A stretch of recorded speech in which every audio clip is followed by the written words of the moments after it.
Hello বন্ধুরা, কেমন আছো সবাই? আজ থেকে ১৬০ বছর আগে অবধিও আমেরিকায় কৃতদাস প্রথা চালু ছিল, যেখানে আফ্রিকা থেকে ধরে আনা কালো চামড়ার মানুষদেরকে গোলামের মতন ব্যবহার করা হতো। আর সেই সময় এই সমস্ত কৃতদাসদের উপরে কিরকম নৃশংস অত্যাচার করা হতো সেই বিষয়ে আমাদের প্রত্যেকেরই কম বেশি ধারণা আছে। এদেরকে সারাদিন ধরে মারধর করে পশুর মতন খাটানো হতো, আর তারপরেও দিনের শেষে এদেরকে ঠিকভাবে খেতে দেওয়া হতো না। এমনকি সাদা চামড়ার আমেরিকানরা যখন খুশি এই সমস্ত কালো মানুষদের ওপরে অত্যাচার করে এদেরকে মেরেও ফেলত। কিন্তু এই সবকিছুই বদলে যায় ১৯৬৩ সালের ১ জানুয়ারি, যখন সেই সময়ের আমেরিকান প্রেসিডেন্ট ইব্রাহাম লিঙ্কন পুরো আমেরিকা জুড়েই সারা জীবনের জন্য এই কৃতদাস প্রথা বন্ধ করে দেন। যার মানে এখন থেকে আর কোনো মানুষকেই দাস বা গুলাম বানিয়ে রাখা যাবে না। কিন্তু এই সময় সাদার্ন আমেরিকার বেশ অনেক রাজ্য এই নিয়মটাকে মানতে চাইছিল না, কারণ সেই সময় অবধিও সাদার্ন আমেরিকায় কোনো রকম ইন্ডাস্ট্রিয়াল রেভলিউশন আসেনি। তখনও অবধি চাষবাস আর কৃষিকাজই ছিল সাদার্ন আমেরিকার সমস্ত রাজ্যের টাকা পয়সা ইনকাম করার একমাত্র উপায়। আর সেই চাষের কাজে এই সমস্ত হাজার হাজার কালো চামড়ার কৃতদাসদেরকে ব্যবহার করা হতো। এখন দাস প্রথা বন্ধ হয়ে গেলে এই রাজ্যের মানুষদের চাষবাস করতে খুবই অসুবিধা হবে। সেজন্য সাদার্ন আমেরিকার সমস্ত রাজ্য একসাথে মিলে এই দাস প্রথা চালু রাখার জন্য ইব্রাহাম লিঙ্কনের সরকারের বিরুদ্ধে লড়াই করতে শুরু করে। এখন ওরা সবাই আমেরিকা থেকে আলাদা হয়ে নিজেদের একটা নতুন দেশ বানানোর জন্য দাবি করতে শুরু করে। আর এই বিষয়টা নিয়েই আমেরিকায় একটা বিশাল বড় গৃহযুদ্ধ শুরু হয়ে যায়। সাদার্ন স্টেটগুলোর পক্ষ থেকে যে সমস্ত সেনাবাহিনীরা এই যুদ্ধে অংশগ্রহণ করেছিল তাদেরকে বলা হতো কনফেডারেট আর্মি, আর এরা দাস প্রথা চালু রাখার পক্ষে লড়াই করছিল। অন্যদিকে নর্দার্ন আমেরিকা বা আমেরিকান সরকারের পক্ষে যে সৈন্যরা এই লড়াইতে অংশগ্রহণ করেছিল তাদেরকে বলা হতো ইউনিয়ন আর্মি, আর এরা সবাই দাস প্রথা বন্ধ রাখার পক্ষে লড়াই করছিল। এই লড়াই চলাকালীন এমন একজন কৃতদাস ছিল যাকে হাজারবার চেষ্টা করেও কেউ মারতে পারেনি, যে এই লড়াই চলাকালীন বহু কষ্ট করে নিজের জীবন বাঁচিয়ে কনফেডারেট আর্মিদের থেকে পালিয়ে এসে ইউনিয়ন আর্মিতে যুক্ত হয়, আর তারপর সেখানে নিজের সাথে সাথে বাকি লক্ষ লক্ষ কৃতদাসকেও এই গুলামি থেকে মুক্ত করে তোলে। ওই কৃতদাসের জীবনের অবিশ্বাস্য সত্যি কাহিনী থেকে তৈরি আমাদের আজকের সিনেমার নাম ইম্যানসিপেশন। ২০২২ সালে মুক্তি পাওয়া এই সিনেমার IMDb রেটিং 6.3। তো গল্পটা শুরু হয় ১৮৬৩ সালে সাদার্ন আমেরিকার লুইজিয়ানা স্টেট থেকে। সেখানেই আমরা দেখতে পাই একটা বিশাল বড় তুলোর ক্ষেতে চাষ করানোর জন্য অনেকগুলো কালো চামড়ার মানুষকে দিয়ে কাজ করানো হচ্ছে। এই সমস্ত কালো চামড়ার মানুষদেরকে এখানে কৃতদাস বানিয়ে তাদেরকে দিয়ে এখানে জোর করে কাজ করানো হচ্ছে। আসলে এই সময় আমেরিকান সরকার এই কৃতদাস প্রথা বন্ধ করে দিয়েছিল, কিন্তু আমেরিকার বেশ অনেক রাজ্যই এই নিয়মটা মানতে চাইছিল না। আর সেই রকমই একটা রাজ্য হলো লুইজিয়ানা। তখনও অবধি শুধুমাত্র এই রাজ্যতেই ৩.৫ লক্ষেরও বেশি মানুষকে কৃতদাস বানিয়ে রাখা হয়েছিল। আর তাদের মধ্যে থেকে একজন ছিল পিটার নামের এই লোকটা। পিটার আর ওর পুরো পরিবারকেই এখানে জোর করে বন্দি বানিয়ে তুলোর ক্ষেতে কাজ করানো হতো। পিটারের পরিবারে ওর স্ত্রী আর ওদের ৩টে বাচ্চা ছিল, আর পিটার নিজের পরিবারের প্রত্যেককেই খুবই ভালোবাসত। একদিন যখন কাজের শেষে পিটার নিজের পরিবারের সঙ্গে সময় কাটাচ্ছিল, তখনই হঠাৎ করে ওর ঘরের মধ্যে দুজন লোক এসে ওকে জোর করে ধরে নিয়ে যেতে শুরু করে। যদিও প্রথমের দিকে পিটার নিজের পরিবারকে ছেড়ে কোথাও যেতে চাইছিল না, যে কারণে ও ওই লোকগুলোর সঙ্গে মারামারি করতে শুরু করে। কিন্তু তখনই হঠাৎ করে ওদের মধ্যে থেকে একজন পিটারের স্ত্রীর মাথায় বন্দুক ঠেকিয়ে ওকে মেরে ফেলার হুমকি দেয়, যেটা দেখে পিটার বাধ্য হয়ে ওই লোকগুলোর সাথে যাওয়ার জন্য রাজি হয়ে যায়। আসলে এখন পিটারের বর্তমান মালিক বেশ অনেকটা মোটা টাকার বিনিময়ে ওকে কনফেডারেট আর্মির কাছে বিক্রি করে দিয়েছে, যার মানে এখন এই দাস প্রথা চালু রাখার জন্য পিটারকে বাকি সবার সঙ্গে সরকারের বিরুদ্ধে লড়াই করতে হবে। এখন পিটারকে পশুর মতন একটা খাঁচায় বন্দি গাড়িতে করে এখান থেকে নিয়ে যাওয়া হয়। দেখা যায় ওই গাড়ির মধ্যে পিটারের মতন আরও অনেক কালো চামড়ার মানুষ ছিল। এখন তাদের প্রত্যেককেই ওই খাঁচায় বন্দি গাড়িতে করে কনফেডারেট আর্মির বেস ক্যাম্পে নিয়ে আসা হয়। দেখা যায় এখানে পিটারের মতন আরও শয়ে শয়ে কালো মানুষকে বন্দি বানিয়ে রাখা হয়েছে, আর তাদের প্রত্যেককে দিয়েই এখানে রেল লাইন তৈরি করার কাজ করানো হচ্ছে।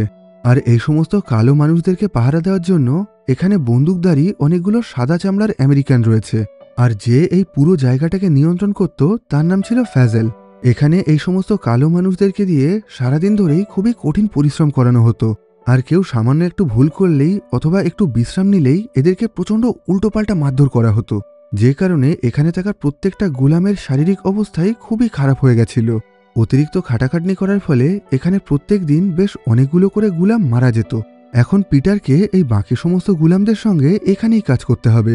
এখানে কিছুদিন থাকার পর পিটার লক্ষ্য করে এখানে সমস্ত গুলামকে সারাদিন ধরে অমানুষিক খাটানোর পরেও তাদেরকে ঠিকভাবে খেতে দেওয়া হতো না, এমনকি রাতের বেলায় তাদের সবাইকে একসাথে একটা ছোট্ট খাঁচার মধ্যে বন্দি করে রাখা হতো, যে কারণে তারা ঠিকভাবে ঘুমাতেও পারত না। আর এসব কিছুর বাইরেও ওই সাদা চামড়ার আমেরিকানরা যখন খুশি নিজেদের ইচ্ছা মতন এদের উপরে অত্যাচার করত। এইভাবে বেশ কিছুদিন এখানে কাটানোর পর একদিন পিটার ওর পাশে দাঁড়িয়ে থাকা দুজন গার্ডকে নিজেদের মধ্যে কথা বলতে শোনে। আর ওদের কথা শুনেই পিটার জানতে পারে ইব্রাহাম লিঙ্কন এখন পুরো আমেরিকা জুড়েই সমস্ত গার্ডকে মুক্ত করার আদেশ দিয়ে দিয়েছেন। আর খুব তাড়াতাড়ি হয়তো ইব্রাহাম লিঙ্কনের সেনাবাহিনী মানে ইউনিয়ন আর্মিরা এই বন্দি গুলামদেরকে বাঁচানোর জন্য এখানে চলে আসবে। এই কথা শুনে পিটার মনে মনে অনেকটা আনন্দ পায়। এসব কিছুর মধ্যেই একজন গার্ড লক্ষ্য করে আজ যে গোলামটা খাবার বানিয়েছে তার তৈরি খাবারের স্বাদ অতটা ভালো হয়নি, যে কারণে এখন ওই গার্ডটা যে গোলাম খাবার রান্না করেছে তাকে প্রচণ্ড উল্টোপাল্টা মারধর করতে শুরু করে। কিন্তু এই বিষয়টা পিটারের একদমই পছন্দ হয় না, যে কারণে ও খুবই রাগী চোখে ওই গার্ডের দিকে তাকিয়ে থাকে। যেটা দেখে এখন ওই গার্ডটাও খুবই রেগে গিয়ে পিটারকে নিজের সামনে ডেকে আনে। আসলে এখানে কোনো গোলামই চোখ উঁচু করে কোনো গার্ডের দিকে তাকাতে পারত না, কিন্তু যেহেতু এখন পিটার ওই গার্ডের দিকে তাকিয়েছিল তাই ওই গার্ডটা খুবই রেগে গিয়ে পিটারকে গুলি করে মেরে ফেলতে যাচ্ছিল। কিন্তু তখনই এই জায়গার মালিক অর্থাৎ ফেজাল ওই গার্ডটাকে ইশারা করে এই কাজটা করতে বারণ করে, যে কারণে এখন ওই গার্ডটা অনিচ্ছা সত্ত্বেও পিটারকে ছেড়ে দেয়। এই ঘটনার পর রাতের বেলায় পিটার যখন বাকি সমস্ত গুলামদের সঙ্গে বিশ্রাম নিচ্ছিল তখন সেখানে ফেজাল এসে ওকে বলে, আজকে আমার জন্য তুমি বেঁচে আছো, তাই এখন থেকে তুমি হলে আমার কুকুর, আর আজকের থেকে তুমি আমার সমস্ত আদেশ মেনে চলবে। যেটা শুনে পিটার বলে, তুমি তোমার বাকি কুকুরদেরকে যে ভালো ভালো খাবারগুলো খেতে দাও, আশা করছি আজকের পরের থেকে আমাকেও সেই একই খাবার খেতে দেবে। এখানে পিটারের কথা শুনে বোঝা যায় এই জায়গায় সমস্ত গুলামকেই কুকুরের থেকেও খারাপ খাবার দেওয়া হতো। এই ঘটনার পরের দিন সকালে ফেজাল নিজের পোষা কুকুরকে দিয়ে পিটারকে ভয় দেখানোর চেষ্টা করে, কিন্তু এতে বিশেষ কোনো লাভ হয় না, কারণ পিটার এখানে একটুও ভয় পাচ্ছিল না। এরপর সেদিন দুপুরবেলায় পিটার যখন বাকি সমস্ত গুলামদের সঙ্গে খাওয়া দাওয়া করছিল তখন ও বাকি সমস্ত গুলামকে এই খবরটা জানিয়ে দেয় যে ইব্রাহাম লিঙ্কন এখন সমস্ত গুলামদেরকে মুক্ত করার আদেশ দিয়েছে, আর আগামী কিছু সপ্তাহের মধ্যেই ইব্রাহাম লিঙ্কনের সেনাবাহিনী এদেরকে বাঁচানোর জন্য এখানে চলে আসবে। কিন্তু সমস্যা হলো এই জায়গায় এদের ওপরে যে পরিমাণ অত্যাচার করা হয় তাতে করে স্বাধীন হওয়ার আগেই এরা সবাই হয়তো মারা যাবে। তাই এখন পিটার আর বাকি বেশ কিছু গোলাম মিলে ঠিক করে নেয় ওরা সবাই এই জায়গা থেকে পালিয়ে ইব্রাহাম লিঙ্কনের সেনাবাহিনীর কাছে চলে যাবে। বর্তমানে লিঙ্কনের সেনাবাহিনী ব্যাটেন রুজ নামের একটা জায়গায় রয়েছে। হাঁটা পথে সেই জায়গায় পৌঁছাতে গেলে 5 দিন সময় লেগে যাবে, আর সেখানে পৌঁছানোর পুরো রাস্তাটাই জঙ্গল আর জলাভূমিতে ভর্তি। কিন্তু একবার কোনো রকমে ওই জায়গায় পৌঁছাতে পারলে এরা সবাই সারা জীবনের মতন স্বাধীন হয়ে যাবে। এই ঘটনার কিছুক্ষণ পরেই এদের মধ্যে থেকে একজন গুলাম অতিরিক্ত খাটাখাটনি করার ফলে মারা যায়। এখন পিটারকে দায়িত্ব দেওয়া হয় ওই মারা যাওয়া গুলামের দেহটাকে পাশেই একটা গর্তের মধ্যে নিয়ে গিয়ে ফেলে দেওয়ার জন্য। প্রত্যেক দিন কাজ করতে করতে এখানে যে সমস্ত গুলাম মারা যেত তাদের সবাইকে একটা বড় গর্তের মধ্যে ফেলে মাটি চাপা দিয়ে দেওয়া হতো। এখন পিটার ওই মৃতদেহটা নিয়ে আসার পর একজন গার্ড ওকে পিছন থেকে গুলি করে মেরে ফেলতে যাচ্ছিল। আসলে এই গার্ডটার পিটারের ওপরে খুবই রাগ ছিল, কিন্তু ওই গার্ডটা কিছু করে ওঠার আগেই পিটার উল্টে ওদের ওপরে হামলা করে দেয়, আর ওদের দুজনকে মেরে ওদের একটা চাকু নিয়ে ওখান থেকে পালিয়ে আসে। এখন পিটারকে দেখা দেখি আরও বেশ অনেকগুলো গুলাম ওখান থেকে পালানোর চেষ্টা করে, কিন্তু তাদের মধ্যে থেকে বেশিরভাগ গুলামকেই গার্ডরা গুলি করে মেরে ফেলে। এমনকি এই ঘটনায় পিটারের গায়েও বেশ কিছু গুলি লাগে, কিন্তু তারপরেও ও কোনো রকমে নিজের জীবন বাঁচিয়ে ওখান থেকে পালিয়ে আসে। এখন দেখা যায় শেষ অবধি পিটারের সাথে ওই জায়গা থেকে আরও 3 জন গোলাম পালাতে পেরেছিল।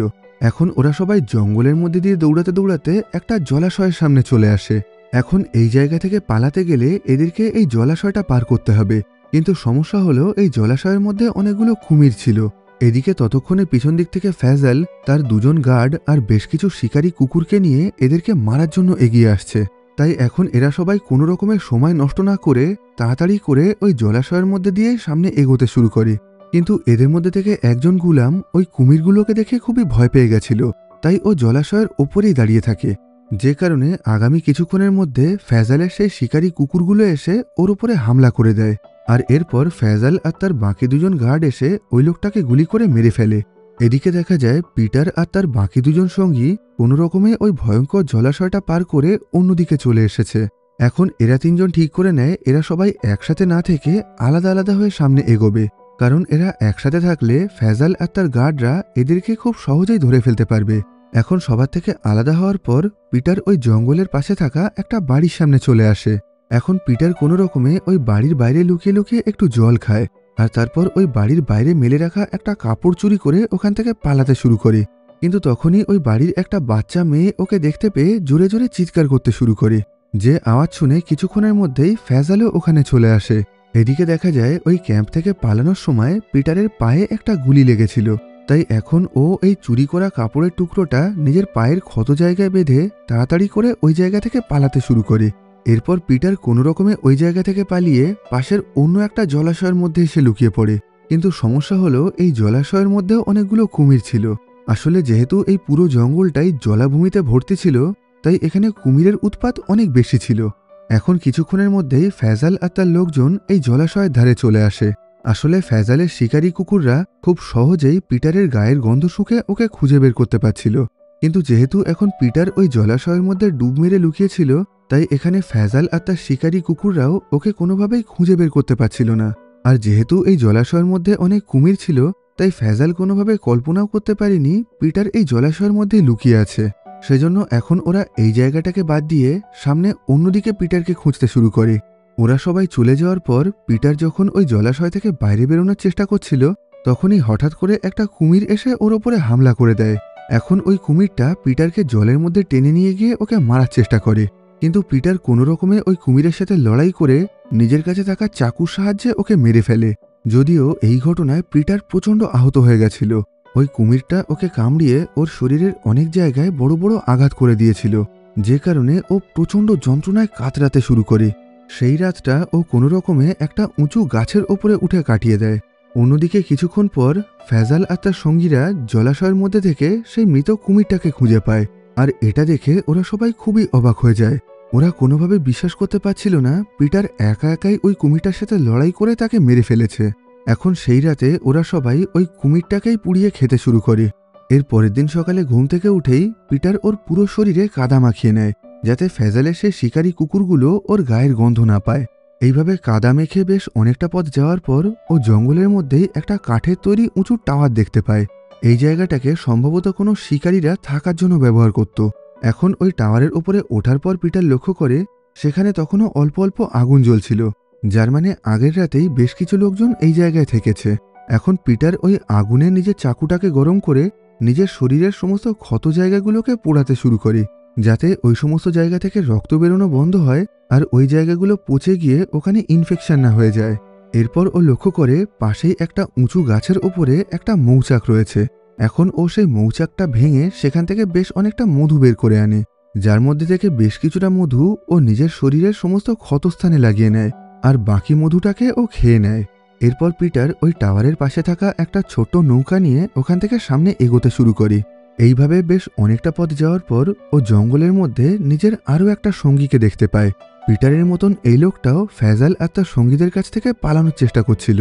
এখানে হঠাৎ করে একে অপরকে দেখে ওরা দুজন একটু আনন্দ পায়, কিন্তু তখনই ওরা দূর থেকে ফ্যাজালের সেই শিকারী কুকুরদের আওয়াজ শুনতে পায়, যেটা শুনে এরা দুজনেই খুবই ভয় পেয়ে গেছিল। তখনই পিটার ওই জঙ্গলের মধ্যে থেকে একটা পেঁয়াজ খুঁজে পায়। এখন পিটার ওর থেকে নিজের সঙ্গীকে অর্ধেক পেঁয়াজ দিয়ে বলে, তুমি এই পেঁয়াজের রস নিজের পুরো শরীরে ভালো করে লাগিয়ে নাও, তাহলে ওই শিকারী কুকুরগুলো আর কোনোভাবেই আমাদের গায়ের গন্ধ শুকে আমাদেরকে খুঁজে বের করতে পারবে না। কিন্তু পিটারের সঙ্গী কোনোভাবেই ওর এই কথাগুলোকে শুনতে চাইছিল না, যে কারণে এখন পিটার একা একাই নিজের পুরো শরীরে ওই পেঁয়াজটা ঘষতে শুরু করে। এরপর ওরা দুজন ওখানে দুটো আলাদা আলাদা জায়গায় লুকিয়ে পড়ে। পিটার ওখানে একটা বড় গাছের নিচে থাকা শিকড়ের ভিতরে লুকিয়ে পড়ে। অন্যদিকে পিটারের সঙ্গী একটা উঁচু গাছের ওপরে উঠে লুকিয়ে পড়ে। এর কিছুক্ষণের মধ্যেই ফ্যাজাল আর তার সঙ্গীরা নিজেদের শিকারী কুকুর নিয়ে ওখানে চলে আসে, আর এখন ওই শিকারী কুকুররা খুব সহজেই পিটারের সঙ্গীর গায়ের গন্ধ শুকে ওকে খুঁজে বের করে। এখন ওই লোকটাকে গাছের ওপর থেকে নিচে নেমে আসতে বলা হয়, কিন্তু ওই লোকটা জানায় ও পুরোপুরি স্বাধীন, আর এখন ও আর কোনোভাবেই আগের মতন গুলামি করবে না। এই কথা শুনে ফ্যাজাল একটু দূর থেকেই ওই লোকটাকে গুলি করে নিচে ফেলে দেয়। গাছের থেকে নিচে পড়ার পরেও ওই লোকটা বেঁচে ছিল। এখন ফ্যাজাল ওর কাছে পিটারের ঠিকানা জানতে চায়, কিন্তু ওই লোকটা ফ্যাজালকে কিছুই জানায় না, যে কারণে ফ্যাজাল খুবই রেগে গিয়ে নিজের হাতেই ওই লোকটার গলা কেটে ওকে মেরে ফেলে। এদিকে পিটার তখন একটু পাশেই লুকিয়ে লুকিয়ে এসব কিছু দেখছিল, কিন্তু এই অবস্থায় নিজের সঙ্গীকে বাঁচানোর জন্য ওর পক্ষে কোনো কিছুই করা সম্ভব ছিল না। অন্যদিকে দেখা যায় পিটারের বাকি পরিবার যেখানে ছিল সেখানে একজন লোক এসে পিটারের স্ত্রীকে বলছে, তোমার স্বামীকে এখান থেকে নিয়ে যাওয়ার পর ও মারা গেছে। ও আর কখনোই তোমাদের কাছে ফিরে আসবে না। এখন তোমার মালিক তোমাকে একটা নতুন জায়গায় বিক্রি করে দিয়েছে, আর কাল সকালে তোমাকে আমার সাথে সেই নতুন জায়গায় যেতে হবে। তবে তোমার বাচ্চারা তোমার থেকে আলাদা হয়ে এখানেই থাকবে। এই কথা শুনে পিটারের স্ত্রী খুবই চিন্তায় পড়ে যায়, কারণ ও নিজের বাচ্চাদেরকে একা রেখে কোথাও যেতে চাইছিল না। কিন্তু এখানে ওর ইচ্ছার কোনো রকম দাম নেই। ওকে নিজের মালিকের সমস্ত আদেশ মেনে চলতে হবে। এখন বেশ অনেকক্ষণ ধরে ভাবনা চিন্তা করার পর ওর মাথায় একটা আইডিয়া আসে। ওই তুলো কারখানায় কাজ করতে করতে ও ইচ্ছা করে নিজের হাত একটা মেশিনের মধ্যে ঢুকিয়ে দেয়, যে কারণে ওর পুরো হাতে আঘাত লেগে ও খুবই আহত হয়ে যায়। এখন যেহেতু এই আহত অবস্থায় ও কোনো কাজ করতে পারবে না, তাই ওকে এখান থেকে আর কোনো নতুন জায়গায় নিয়ে যাওয়া হয় না। অন্যদিকে দেখা যায় ফ্যাজাল আর তার সঙ্গীরা পিটারের বন্ধুকে মেরে ওখান থেকে চলে যাওয়ার পর পিটার ওই গাছের নিচ থেকে বেরিয়ে আবার আস্তে আস্তে সামনে এগোতে শুরু করেছে। এইভাবে বেশ অনেকটা পথ যাওয়ার পর ও জঙ্গলের মধ্যেই একটা জ্বলন্ত বাড়ির সামনে চলে আসে। দেখে বোঝা যাচ্ছিল একটু আগেই এখানে ইউনিয়ন আর্মি আর কনফেডারেট আর্মির মধ্যে লড়াই হয়েছে, আর সেই লড়াইয়ের কারণেই এই বাড়িতে আগুন লেগে গেছে। এখন পিটার ওই জ্বলন্ত বাড়ির ভিতরে ঢুকেই সেখানে থাকা খাবার খেতে শুরু করে। তখনই ও লক্ষ্য করে ওই বাড়ির মধ্যেই একটা কালো চামড়ার বাচ্চা মেয়ে অজ্ঞান হয়ে পড়ে আছে। এখন পিটার তাড়াতাড়ি করে ওই বাচ্চাটাকে নিয়ে বাড়ির বাইরে বেরিয়ে আসে। যদিও ওই বাচ্চাটার শারীরিক অবস্থা খুবই খারাপ থাকার কারণে কিছুক্ষণের মধ্যেই ও মারা যায়। এসব কিছুর মধ্যেই ওখানে ফ্যাজালের দুজন সঙ্গী এসে পিছন দিক থেকে পিটারের মাথায় বন্দুক ঠেকিয়ে ওকে বন্দি বানিয়ে নেয়। কিন্তু পিটার খুবই চালাকির সাথে নিজের কাছে থাকা চাকুর সাহায্যে ওদের দুজনকে মেরে ফেলে, আর তারপর ওদের বন্দুক নিয়ে ওখান থেকে পাশের জঙ্গলের মধ্যে পালাতে শুরু করে। এদিকে ওই গুলির আওয়াজ শুনে কিছুক্ষণের মধ্যেই ফ্যাজাল তার শিকারী কুকুরদেরকে নিয়ে ওখানে চলে আসে। যদিও পিটার ততক্ষণে ওই জায়গা থেকে পালিয়ে গেছিল, কিন্তু এখন ফ্যাজালের শিকারী কুকুররা ওর গায়ের গন্ধ শুকে ওর দিকে এগোতে শুরু করে, যে কারণে পিটার এখন ওই শিকারী কুকুর দুটোকেও গুলি করে মেরে ফেলে। এরপর ওই জায়গা থেকে সারা রাত ধরে দৌড়ানোর পর ও ব্যাটন রুজ নামে সেই জায়গায় পৌঁছে গেছিল যেখানে ইব্রাহিম লিঙ্কনের সেই ইউনিয়ন আর্মিরা ছিল। পিটার লক্ষ্য করে একটু আগেই এখানে যুদ্ধ হয়েছে, যে কারণে এখানে অনেক সৈনিকের মৃতদেহ পড়ে আছে। এখন ও তাড়াতাড়ি করে ইউনিয়ন সৈনিকদের বেস ক্যাম্পের দিকে এগোতে শুরু করে, কিন্তু তার আগেই ফ্যাজাল তার ঘোড়ার পিঠে করে ওখানে চলে আসে। এখন ও পিটারকে খুবই ভয় দেখিয়ে ওর মাথায় বন্দুক ঠেকিয়ে ওকে মেরে ফেলতে যাচ্ছিল, কিন্তু তার আগেই ওখানে পিছন দিক থেকে ইউনিয়ন আর্মিরা এসে ফ্যাজালকেই গুলি করে মেরে ফেলে। এখন অবশেষে পিটার ফ্যাজালের হাতের থেকে মুক্তি পেয়ে গেছিল। এখন ওই ইউনিয়ন আর্মিরা পিটারকে নিজেদের সাথে করে নিজেদের বেস ক্যাম্পে নিয়ে যায়। দেখা যায় এই আর্মির বেশিরভাগ সৈনিকরাই কালো চামড়ার মানুষ ছিল, আর এখানে পিটারের মতন আরও অনেক মানুষ স্বাধীনতার জন্য পালিয়ে এসেছিল।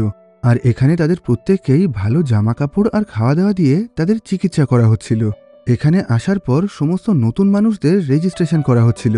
সেখানে তাদের প্রত্যেকের কাছে জিজ্ঞেস করা হচ্ছিল তাদের মালিকের নাম কি আর তাদেরকে কোথায় বিক্রি করা হয়েছে। এইভাবে পিটারের কাছ থেকে সবকিছু শোনার পর ওই ক্যাম্পের আর্মি জেনারেল ওকে বলে, যেহেতু এখন চারিদিকে যুদ্ধ চলছে, তাই এই মুহূর্তে তুমি নিজের পরিবারের কাছে ফিরে যেতে পারবে না। এখন তোমাকে আমাদের সাথে এই যুদ্ধে অংশগ্রহণ করতে হবে, কারণ এই যুদ্ধটা জেতার জন্য আমাদের অনেক সৈনিকের প্রয়োজন। আমাদেরকে এই পুরো দেশ থেকে সমস্ত কনফেডারেট আর্মিদেরকে হারিয়ে সমস্ত কালো মানুষদেরকে মুক্ত করতে হবে। আর একবার এই কাজটা করতে পারলেই তুমি সারা জীবনের মতন স্বাধীন হয়ে যাবে, আর তখন তুমি নিজের ইচ্ছা মতন নিজের পরিবারের সাথে নিজের বাকি জীবনটা কাটাতে পারবে। এখন শেষ অবধি পিটার বাধ্য হয়ে ইউনিয়ন আর্মির তরফ থেকে এই লড়াইতে অংশগ্রহণ করার জন্য রাজি হয়ে যায়। এসব কিছুর মধ্যেই ওদের আর্মি ক্যাম্পে দুজন লোক আসে। এই লোকগুলো কালো মানুষদের ওপরে ঘটে যাওয়া সমস্ত অত্যাচারের ওপরে একটা ডকুমেন্টারি লিখছিল, আর এই খবরটাকে পুরো পৃথিবীর সামনে তুলে ধরতে চাইছিল। আর সেজন্যই এখন ওরা খালি গায়ে পিটারের একটা ছবি তুলতে চায়। কিন্তু পিটার জামা খোলার পর তারা প্রত্যেকেই খুবই অবাক হয়ে গেছিল। আসলে সারা জীবন ধরে পিটারের পিঠে এতটাই নৃশংসভাবে বেতের আঘাত করা হয়েছিল যে ওর পুরো পিঠটাই পুরোপুরি ক্ষতবিক্ষত হয়ে গিয়ে সেটার অবস্থা খুবই বাজে হয়ে গেছিল।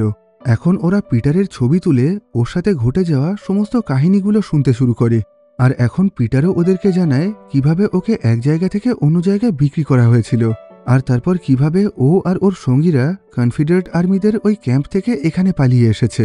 এর পরের দিন সকালে পিটার ওই ইউনিয়ন আর্মিদের সঙ্গে নতুন জায়গায় যুদ্ধ করার জন্য চলে যায়। এখন ওরা সেই জায়গায় যুদ্ধ করার জন্য চলে আসে যেখান থেকে কিছুদিন আগেই পিটার পালিয়ে এসেছিল। এখানে দুই পক্ষের মধ্যেই খুবই ভয়ঙ্কর লড়াই হয়, আর এই লড়াইতে দুই পক্ষেরই হাজার হাজার সৈনিক মারা যায়। কিন্তু শেষ অবধি বহু কষ্ট করে পিটারদের ইউনিয়ন আর্মি এই লড়াইটা জিতে যায়। এখন এই লড়াইটা জেতার পর পিটার নিজের সাথে সাথে আরও লক্ষ লক্ষ কালো চামড়ার মানুষকে স্বাধীন হতে সাহায্য করেছিল।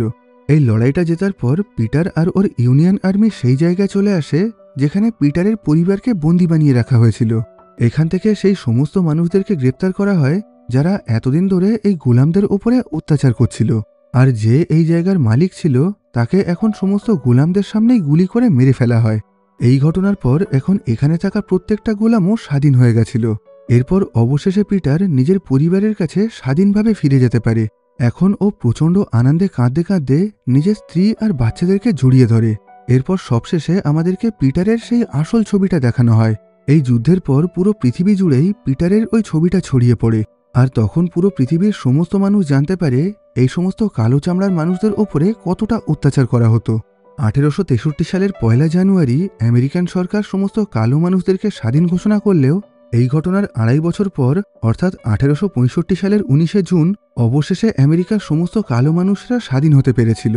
আর এখানেই এই সিনেমার গল্পটা শেষ হয়। তো আজকের মতন এই ভিডিওটাকে এখানেই শেষ করছি। ভিডিওটা তোমাদের কেমন লাগলো কমেন্ট বক্সে জানিও।